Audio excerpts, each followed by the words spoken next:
तो एक महीने के इंतजार के बाद जो अधिवक्ता बिकेश नेगी हैं उनकी देहरादून वापसी हुई है।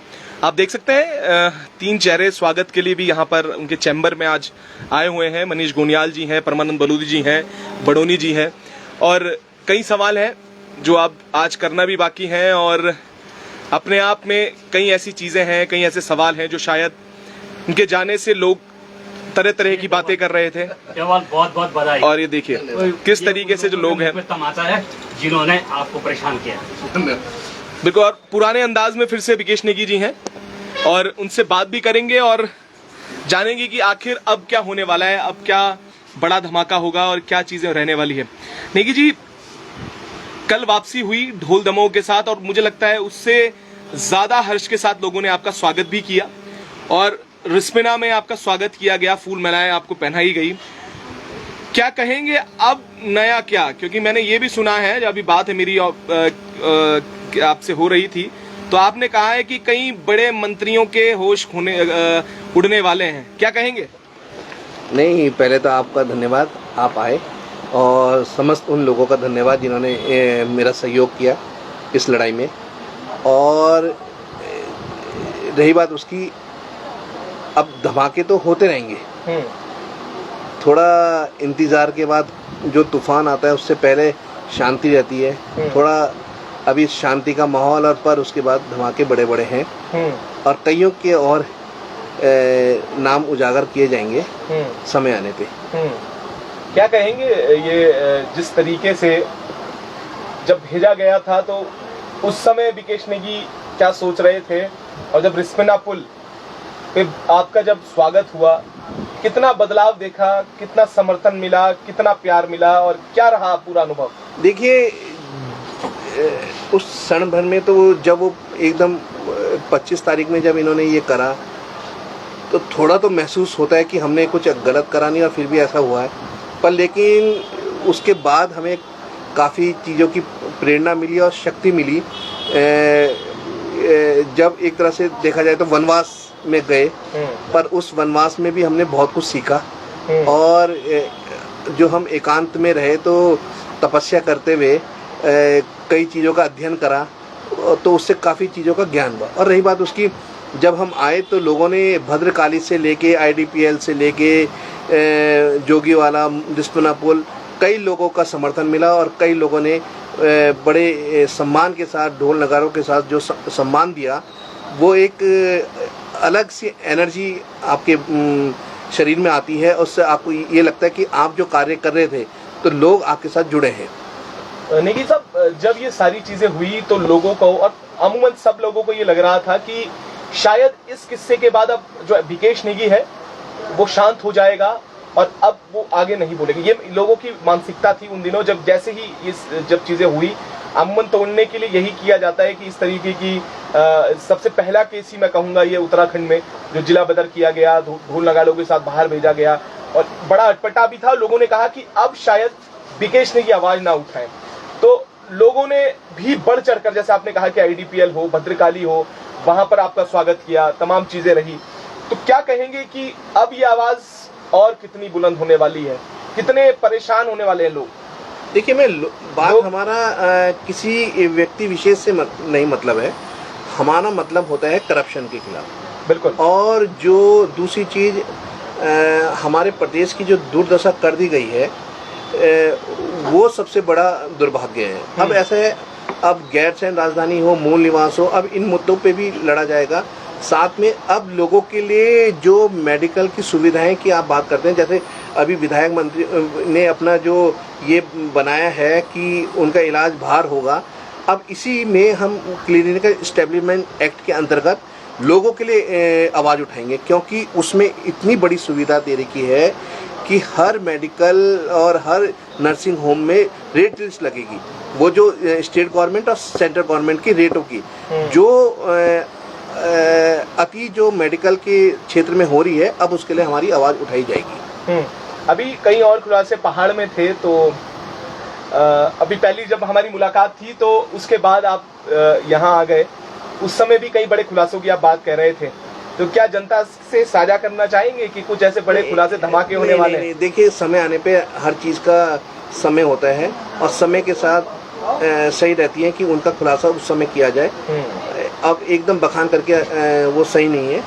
रही बात उसकी, होंगे, आपको ये बता दिया होंगे, पर समय आने पे। सैन्य धाम के बारे में फिर से पूछना चाहूंगा, कहाँ तक है सेंट्रल गवर्नमेंट से लेकर तमाम जगह आपने पत्राचार भी किया है, पीएमओ ऑफिस में आपने लिखा है, साथ ही जांच की आपने बात की है, क्या कहेंगे अब कहाँ करने वाले हैं केंद्र? जो ये सबसे बड़ा प्रोजेक्ट है, ड्रीम प्रोजेक्ट मैं कहूंगा, अब 5वें धाम की जो बात थी वो उसकी शिला जो रखी गई थी उसके बारे में क्या कहेंगे? देखिए, उसके लिए हमने कार्रवाई शुरू कर रखी है, कंप्लेन हमने करी हुई है और हमने उस विषय में अब आरटीआई भी मांगनी शुरू कर दी है कि उसमें अब तक इन्होंने जो भी कार्रवाई की है, जो इन्होंने कमेटी बनाई है, जो भी इन्होंने फर्दर वो कराया वो उस करप्शन के खिलाफ उसकी हमें कॉपी दे दी। अगर ये जो भी उसमें फाइंडिंग आती है उसके आधार पे अब हम हाई कोर्ट में फिर पीआईएल फाइल करेंगे। और कई सवाल है नेगी साहब, आपने सीलिंग का मामला था, सीलिंग लैंड को लेकर, क्योंकि ऐसा हुआ कि अब फिर से उसी जगह पर आज हम हैं जहां से ये मामले की आपने शुरुआत की थी, ये मामले खोले थे। सीलिंग लैंड हो चाहे क्रिकेट एसोसिएशन का बड़ा घोटाला हो, उसकी बात है। इन मामलों पर अब क्या रहने वाला है, अब क्या रुख रहेगा? चाहे मेयर की बात हो, उस पर भी बड़ा सवाल है, लोग लगातार प्रश्न कर रहे हैं। अब तो आप खुद देहरादून पहुंच गए हैं, अब क्या होगा? देखिए, ये मैटर सब जुडिशियस है, क्रिकेट हो चाय बगान हो, ये सब मैटर सब जुडिशियस हो गए और ये हाई कोर्ट में पड़े हुए हैं। और बाकी हाई कोर्ट में जो पड़े हैं, मैं आपको पहले वो भी चीज़ क्लियर कर दूं, हमने हाई कोर्ट में ये कहा है कि सरकार इनको अपने अधीन ले ले। अभी तक तो सरकार को ले लेना चाहिए था। हमारा किसी का जो हाई कोर्ट में पड़ी है जो पीआईएल, उसमें यही लिखा है कि सरकार इनको टेक ओवर करे बस, और उसमें वो तो सरकार को कर देना चाहिए, ये तो एडमिनिस्ट्रेटिव काम है, ये इनको कर देना चाहिए। और रही बात उसकी, जो बाकी और भी मामले हैं, चाहे सॉर्टर हाउस का हो या किसी और मामले हैं, उर्दू अनुवादक हैं, उनकी नौकरियां 96 में ख़त्म होगी, वो आज भी नौकरी कर रहे हैं। तो ये तो सब सरकार को देखना चाहिए ना, इनकी नॉलेज में आके फिर भी नहीं कर रहे हैं। तो उसके लिए हमारी मैटर सब हाई कोर्ट में पड़े हुए हैं और जैसे हाई कोर्ट के ऑर्डर होते हैं उसके अनुसार आगे की कार्रवाई होगी। जनता को क्या कहेंगे नेगी साहब? क्योंकि मुझे लगता है कि बहुत से लोग हैं जो ये कह रहे हैं कि सच्चाई की जीत हुई है, और लगातार जब आपका स्वागत की वीडियो भी लोगों ने देखी तो उन्होंने ये बात कही है कि उन्हें विश्वास था कि सत्य कभी पराजित नहीं हो सकता और सत्य की हमेशा जीत ही होगी। उन लोगों के लिए, उन तमाम ऐसे लोग जो आपके साथ खड़े थे, उन लोगों को क्या संदेश देना चाहेंगे?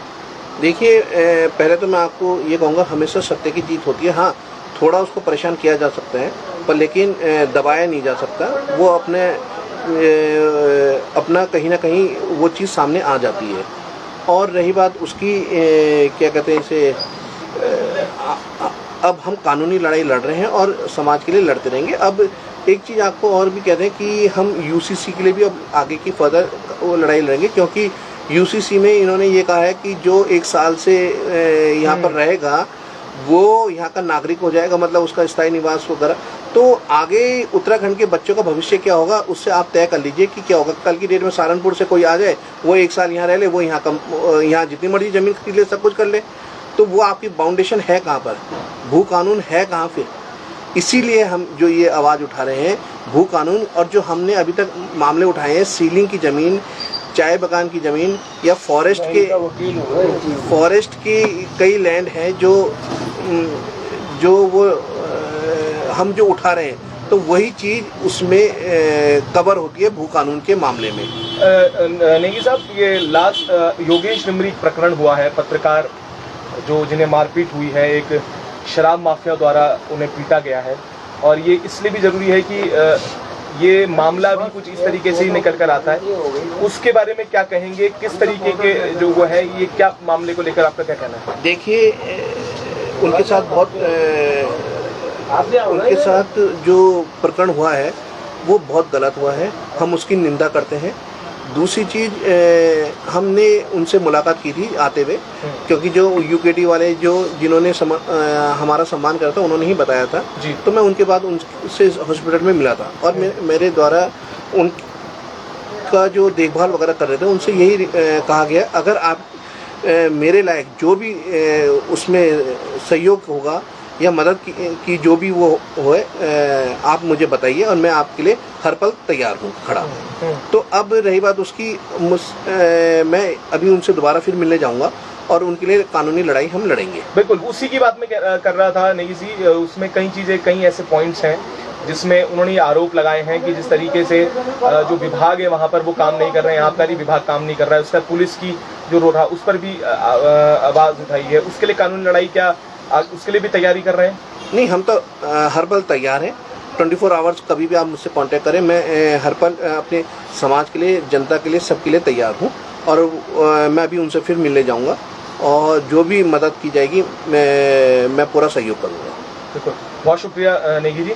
तो आपने देखा कि ये थे बिकेश नेगी जी, और जो अभी टिहरी से वापस आए हैं। और अब बहुत सारे प्रश्न हैं, क्योंकि मैंने कहा ना कि अब बहुत चीज़ें खुलने वाली हैं और बहुत लोगों की नींदें उड़ने वाली हैं। बहुत से ऐसी चीज़ें हैं जो अभी शायद उन्होंने कहा कि सही वक्त का इंतज़ार है, सही वक्त का इंतज़ार करना होगा, पर अभी इंतज़ार भी रहेगा। और योगेश डिमरी जो प्रकरण है उसको लेकर भी, जैसे नेगी जी ने कहा है, जो ज़रूरत पड़ेगी, कल भी वो मिलने उनसे गए थे, जो ज़रूरत आगे उनकी न्याय की पड़ेगी, न्याय को लेकर कानूनी सलाह या तमाम और चीज़ें उसको लेकर भी वहाँ लड़ाई लड़ेंगे।